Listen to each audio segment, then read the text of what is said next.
الحمد لله رب العالمين والصلاة والسلام على سيد المرسلين وعلى آله وأصحابه أجمعين أما بعد فأعوذ بالله من الشيطان الرجيم بسم الله الرحمن الرحيم وللذين كفروا بربهم عذاب جهنم وبئس المصير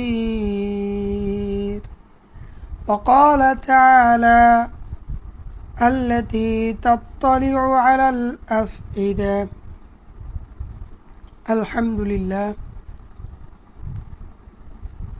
محترم دوستو बुजुर्गों আল্লাহ তাআলা জান্নাত ও জাহান্নাম নামক দুটি স্থান সৃষ্টি করেছেন।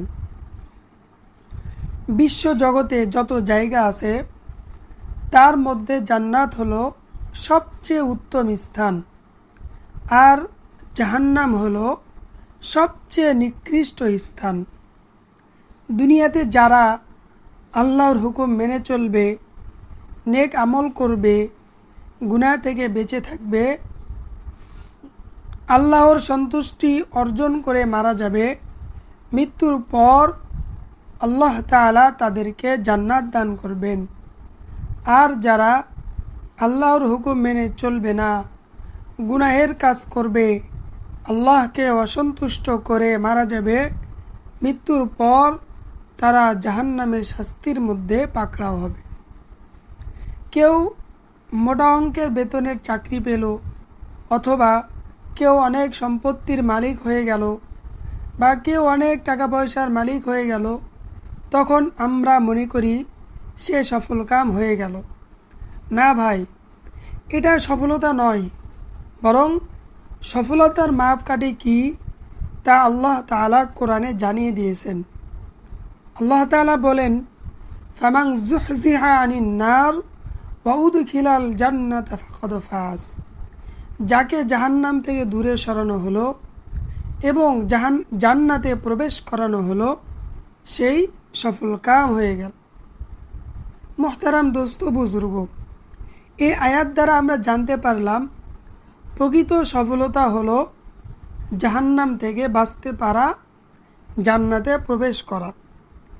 কেউ দুনিয়াতে লক্ষ কোটি টাকার মালিক হলো, দুনিয়ার জিন্দেগি খুব শান শৌকত আর বিলাসিতায় কাটালো, কিন্তু মৃত্যুর পর সে জাহান্নামের শাস্তির মধ্যে পাকড়াও হয়ে গেল, তার মতো হতভাগা আর কেউ নাই। পক্ষান্তরে একজন ব্যক্তির দুনিয়াতে তেমন টাকা পয়সা নাই, মান মর্যাদা নাই, কেউ তাকে দাম দেয় না, তার কথার প্রতি কান দেয় না, কিন্তু লোকটা নামাজি, আল্লাহর হুকুম মেনে চলে, অতঃপর মৃত্যুর পর সে জান্নাতে গেল, তার মতো সফলকাম আর কেউ নাই। মোহতারাম দোস্ত বুজুর্গ, তাহলে প্রকৃত সফলতাই হলো জান্নাতে প্রবেশ করা, জাহান্নাম থেকে বাঁচা। জাহান্নামে তো ভয়াবহ স্থান, যেখানে কষ্টের কোনো শেষ নাই, না আছে সেখানে মৃত্যু, না আছে শান্তি, শুধু শাস্তি আর শাস্তি। বিশ্বজগতের মধ্যে সবচেয়ে ভয়াবহ স্থান হলো জাহান্নাম। আল্লাহ তাআলা বলেন, ওয়ালিল্লাযীনা কাফারু বিরাব্বিহিম আযাবু জাহান্নাম। যারা তাদের রবের নাফরমানি করে তাদের জন্য রয়েছে জাহান্নামের শাস্তি। ওয়াবিসাল মাসির, তা কতই না নিকৃষ্ট স্থান। মুহতারাম দোস্ত বুজুর্গ, আল্লাহ তাআলা যে স্থানকে নিকৃষ্ট বলেছেন তা কি পরিমাণ নিকৃষ্ট, ভয়ঙ্কর ও ভয়াবহ স্থানের দ্বারা উপলব্ধি করতে পারি। জাহান্নামের শাস্তি ভোগ করার ক্ষমতা কারো নাই। জাহান্নামের শাস্তি এত ভয়াবহ হবে এবং আগুনের তীব্রতা এত বেশি হবে তা হৃদয় পর্যন্ত পৌঁছে যাবে। আল্লাহ তাআলা বলেন, আল্লাতী তাত্তালিউ আলাল আফইদা, তা অর্থাৎ আগুন হৃদয় পর্যন্ত পৌঁছে যাবে। মুহতারাম দোস্ত বুজুর্গ, জাহান্নামী ব্যক্তির চামড়া আগুনে জ্বলে পুড়ে ছারখার হয়ে যাবে। আবার আল্লাহ তাআলা তার উপর নতুন চামড়া তৈরি করে দেবেন, আবার পুড়ে ছারখার হয়ে যাবে। আবার আল্লাহ তাআলা নতুন চামড়া তৈরি করে দেবেন। এভাবে অনবরত জাহান্নামী ব্যক্তির শাস্তি হতে থাকবে। আল্লাহ তাআলা বলেন, ইন্নাল্লাযীনা কাফারু বিআয়াতিনা সাউফা নুসলিহিম নারা, নিশ্চয় যারা আমার আয়াতসমূহকে অস্বীকার করেছে আমি তাদেরকে আগুনে প্রবেশ করাবো। কুল্লামা নাদিজাত জুলুদুহুম, যখনই তাদের চামড়া জ্বলে সিদ্ধ হয়ে যাবে, বাদদালনাহুম জুলুদান গায়রাহা, আমি এর পরিবর্তে অন্য চামড়া দেব, লিয়াযুকুল আযাব, যাতে তারা শাস্তি ভোগ করতে থাকে। মহতারাম দোস্ত বুজুর্গ, জাহান্নামীদের খাবার হবে জাক্কুম গাছের ফল। তা হবে অত্যন্ত তিক্ত, মারাত্মক দুর্গন্ধযুক্ত এবং কাঁটাযুক্ত। জাহান্নামীরা ক্ষুধার কারণে এই গাছের ফল খাবে এবং এর দ্বারাই পেট ভরাবে। আল্লাহ তাআলা বলেন, লাআকিলুনা মিন শাজারিম মিন যাক্কুম, তারা খাবে জাক্কুম গাছ থেকে। ফামালিউনা মিনহাল বুতুন, অথবা এর দ্বারাই পেট পরিপূর্ণ করবে। মুহতারাম দোস্ত বুজুর্গ, জাহান্নামীরা তৃষ্ণায় ছটফট করতে থাকবে। তারা পানি পান করার জন্য পানি চাইতে থাকবে। তাদের সামনে টগবগে ফুটন্ত পুজের ন্যায় পানি আনা হবে। এই পানি চেহারার সামনে আনার সঙ্গে সঙ্গে চেহারা ঝলসে যাবে।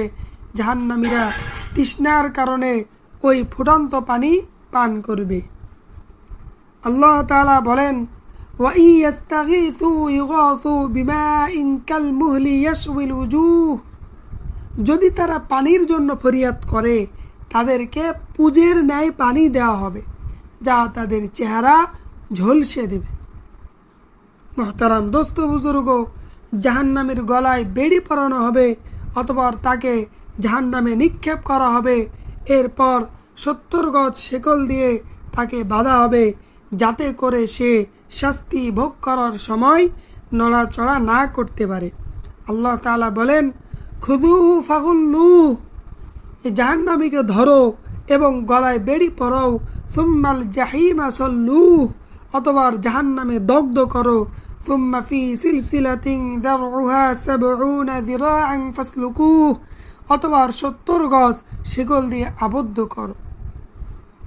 মুহতারাম দোস্ত বুজুর্গ, জাহান্নামী ব্যক্তি জাহান্নামের শাস্তি সইতে না পেরে সেখান থেকে বের হতে চাইবে, কিন্তু যখনই সে বের হতে চাইবে তখনই তাকে পুনরায় জাহান্নামের মধ্যে ফিরিয়ে দেওয়া হবে। আল্লাহ তাআলা বলেন, কুল্লামা আরাদু আন ইয়াখরুজু মিনহা, যখনই তারা জাহান্নাম থেকে বের হতে চাইবে, উঈদু ফিহা, তাদেরকে সেখানেই ফিরিয়ে দেওয়া হবে। ওয়াকিলা লাহুম যুকু আযাবান নারিল্লাযী কুনতুম বিহি তুকাযযিবুন, এবং বলা হবে তোমরা জাহান্নামের শাস্তি ভোগ করো যাকে তোমরা মিথ্যা প্রতিপন্ন করতে। মুহতারাম দোস্ত বুজুর্গ, এক পর্যায়ে জাহান্নামীরা জাহান্নামের শাস্তির যন্ত্রণা সইতে না পেরে মৃত্যু কামনা করবে।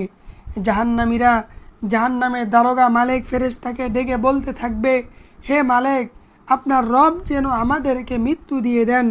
মালিক ফেরেশতা বলবেন, তোমাদেরকে এই অবস্থায় থাকতে হবে। আল্লাহ তাআলা বলেন, ওয়ানাদাউ ইয়া মালিক লিয়াকদি আলাইনা রাব্বুক, জাহান্নামীরা ডেকে বলবে, হে মালিক, আপনার রব যেন আমাদেরকে মৃত্যু দিয়ে দেন। ক্বালা ইন্নাকুম মাকিসুন, ফেরেশতা বলবেন, তোমাদেরকে এই অবস্থায় থাকতে হবে। মুহতারাম দোস্ত বুজুর্গ, তো জাহান্নামের মধ্যে কোনো মৃত্যু নেই, জাহান্নামে মৃত্যু দেওয়া হবে না, মৃত্যু শুধু দুনিয়াতেই। তো জাহান্নামীরা জাহান্নামের যন্ত্রণা সইতে না পেরে মৃত্যু কামনা করতে থাকবে, কিন্তু আর মৃত্যু হবে না। অনবরত তারা শাস্তির পর শাস্তি ভোগ করতে থাকবে। কঠিন শাস্তি, জাহান্নামের শাস্তি অত্যন্ত ভয়াবহ। মুহতারাম দোস্ত বুজুর্গ, এজন্য আমাদের সবসময় এই ফিকির থাকা উচিত যে কিভাবে আমি জাহান্নাম থেকে বাঁচব।